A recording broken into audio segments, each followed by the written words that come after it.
Chris, the trusted face Whitty. Right, so a quick reminder of who Chris Whitty is. Let's get to the first slide. Scroll down a bit.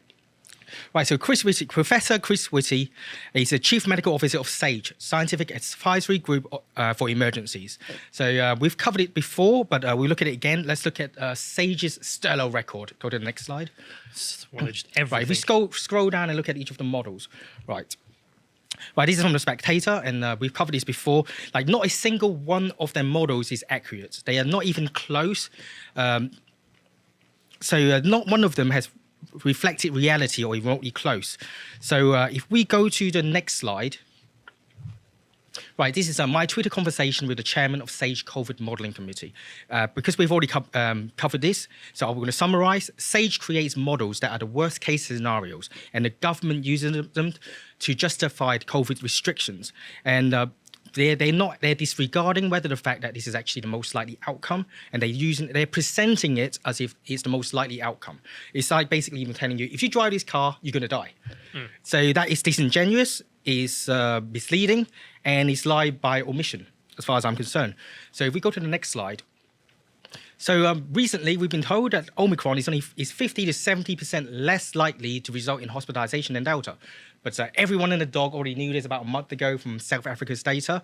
And we know this even when it's age adjusted, that nobody's dying from it, basically, from South Africa, even if it's age adjusted. But guess what? From the very same day, there we go. GPs in England get green light, provide less care to join COVID jab drive. So basically, we are going to, if you got cancer, tough luck. You should have thought about it. Better luck next year. Better luck next year. Should have caught COVID. But we got to get them jabs to those young people who don't even need them. And better luck next year. So if we go to the next slide. Basically, even the health authorities are actually saying that there is a 60% fewer cancer patients that have been offered life-saving clinical trials in the first year of the pandemic. That approximates to about 40,000 people. That means 40,000 people are potentially dying because they're jabbing people that with booster, who don't really need them. And that's just cancer patients. Every other disease. That is just cancer patients. I think one of the other large killer is heart disease as well. So obviously they're saying they're not seeing heart disease patients as well, or any other thing. Or if any of our audience have actually tried to book an appointment, they know how difficult it is to get it at the moment. Right. So we go to the next slide. So we think we are like ample with resources. If you look at these, we've got door-to-door COVID jabs. Basically, we're going to knock on people who are unvaccinated's door to basically convince them to get the booster. Okay, Gestapo. So it sounds like the NHS have ample resources, but no. Take a look at the next one. Right. So we have 200,000 NHS workers at the moment that are not fully vaccinated. So what's going to happen is, if we scroll down a little bit, the Department of Health estimate more than 200,000 NHS workers remain unvaccinated, with 103,000 unvaccinated trust workers and 105,000 domiciliary case workers, according to figures given to the House of Lords Secondary Legislation Scrutiny Committee on November 25. It is unknown how many agency staff are unvaccinated. What's more, when faced with having the jabs or losing a job, only 54,000, approximately 26%, would agree to be vaccinated, while 126,000, 61%, would leave their jobs. There are more than 1.4 million people working at the NHS Trust. So that's 126, nearly 130,000 NHS workers who are going to be unemployed by April 1st because they remain unvaccinated. To save the NHS. To save the it's all about your health. But I just love, to save the NHS, we must butcher the NHS. We have to. Well, we don't destroy it. How are we supposed to build back better? Kind of based, if you got rid of it. Yeah, we got rid of it. So, what we're going to do, we lose all this NHS staff. We go to the next slide. Social care, immigration rules to be relaxed to recruit staff. So we're going to replace 126,000 staff with immigrants. That's right, I'm a conservative.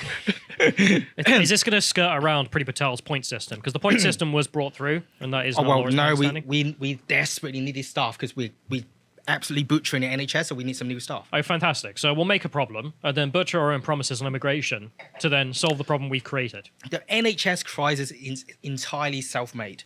Right, we read here, immigration rules are to be temporarily relaxed for overseas care workers in bid to recruit and keep staff, the government has announced.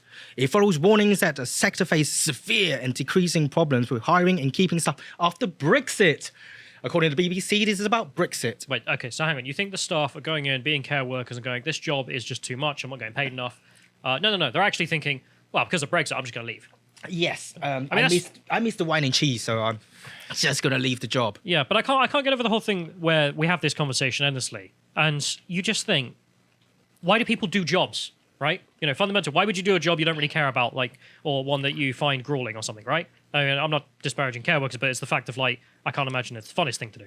And, if you got paid a lot more, you'd probably stay. Yeah. Okay, then fire all the diversity hires, all the diversity chiefs and champions and all the rest of it, give it to the lowest paid staff in the NHS, solved.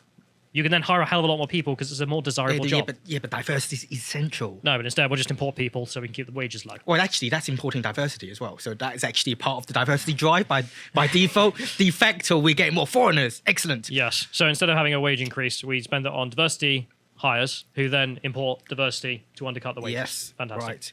And care workers are able to add to the sources of occupation list, which is designed to help migrant work visas to fill the jobs where there are shortages. The temporary measures are expected to come into effect early next year, the Department of Health and Social Care said, and it will be placed for a minimum of 12 months, so it will be more longer than that.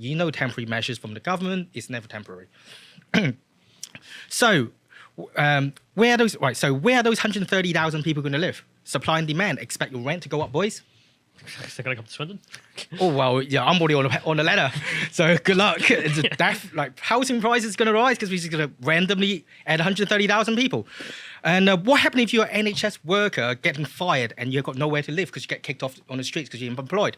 Next slide. Rough sleepers in England will be offered accommodation for getting vaccines this winter. No worries. If you refuse to get vaccinated, you'll be unemployed. If you're on the streets, get vaccinated, we'll get your accommodation. That's just cruel. That is just sick. Yeah. That is actually sick. Get jabbed, get somewhere to live. Anyway, let's go back to Chris Whitty. Just look at this man. I don't know many things, but one thing's for sure is he wants your children. And we go to the next slide. UK could provide COVID vaccine for 5 to 11-year-olds by Christmas. Number 10 asked the JCVI, Valence and Whitty to consider jabbing primary school children amid fears of incoming Omicron wave. 5 to 11. 5 to 11. They definitely need this. Who was it who said that, what was it, under 16 it wasn't worth it? Was it Sage? Oh, I think under any age is not really worth it, but that's just me. I mean, no, I can see that the advantages for people who are at risk, but then I think it was Sage who said literally there is zero advantage, but only deficits to be made from this age group below. Because, well, there's no there. But we'll go down to 5 because... Yeah. If we go to the next one. There we go. Now, Sage expert call for children as young as 5 to be jabbed to fight off impending Omicron wave. So they escalated it now. Before they're asking Sage whether it is, but now their expert is saying they should. Why wait for the advice? Yeah. But wait, there's more. Not all children. If we go to the next slide. Not if you're disabled. No disabled, please. Evidently, eugenics. Marvellous. Children with learning disabilities, such as autism, were offered do not resuscitate orders during the pandemic. Well, you see, the NHS is really stressed. We've got to prioritise... The NHS is under strain. So we fired all the workers, and now we're going to kill all the autistic kids. Well, I mean that's one way to increase the average IQ. Is that how they're thinking? You think they've all become eugenics experts in the NHS? This is not my policy. This is Chris Whitty here. Chris Whitty's policy. I don't look like someone who wants your children. He does. Well, he actually did. He did do the orders. He does. Yes. And now let's go to the actual article. Right, so children with learning disability offered do not resuscitate order during COVID pandemic. GP surgeries ask if teenagers with autism and Down syndrome wanted to not be resuscitated. I mean, concerns with pressure on the NHS. So it's literally about the pressure on the NHS. That's their actual justification? Yes, it's pressure on the NHS. Because we're very busy doing booster shots. We're not treating anyone. Look how the messaging has changed so much in such a small time. Yeah. Like, we've gone from Stay in your home to save the NHS. Oh, no, it's not enough. Wear the mask for the It's NHS. kill your autistic children. Kill your autistic children to save the NHS. That is, Well, it's unironically, not necessarily kill them, just do not resuscitate. Whatever. just let them die. Just let them die. Let your children die if they have autism. Well, I mean, Granny might live for a save few the more NHS. years. She get 8 booster shots. But there's the point. It's like, okay, you're justifying we should kill the kids to save the NHS because they cost more than they're worth or something. Okay, what about grandma? Okay, then we'll kill all the old people to save the NHS. I mean, this is literally the first policy, well, one of the first policies the Nazis did when they came to power. I don't know if you know, but they brought in immediately that, okay, well, all the mental institutions and all that, kill them. Yeah. No one cared. And then they started thinking about killing the elderly because, well, they cost a lot of money. And then they started getting pushback on that. So, I mean, do you want to accept this as the new normal? Is this the new normal Well, everyone wants? This is new normal. Well, anyway, next slide. Just remember, Chris Whitty is also set to be knighted for all his great work at eugenics and and his great contribution to immigration, diversity of the country. He's going to be knighted. He's giving you an order He's of done Mengele or something. absolutely jack s for the country for the COVID strategy. He always done is made it more diverse. Order of Himmler. Well, he's increasing the average IQ, so he's doing great work. He's following the great Austrian painter. Anyway, we go to the actual article. Arise, Professor Chris Whitty to receive knighthood in recognition in his role in fighting COVID. Yeah. I'm sorry, but the way it sounds is just like, dude, you killed so many autistic kids. Thank you very much. Oh, great work. Professor Chris Whitty, the trusted face of the government's daily pandemic briefing, is to be made Sir in the New Year's honours list. God. I mean, I'm Chris laughing, has- but I Yeah, want the numbers. Like, I want the NHS to tell us the numbers of kids they gave those orders and then died. Tell us.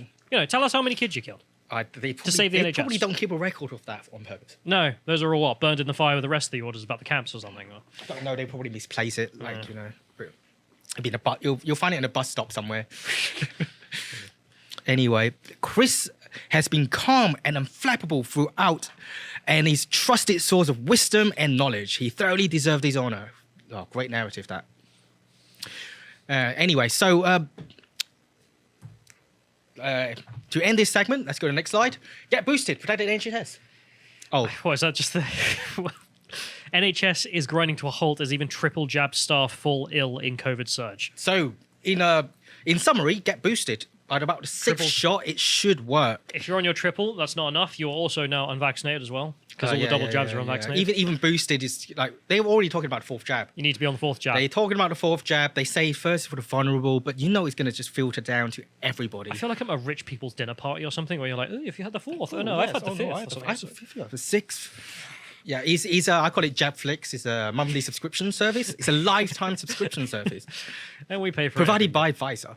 No, it's and paid with the souls of autistic children. no, it's paid for tax money. And we go to the last slide.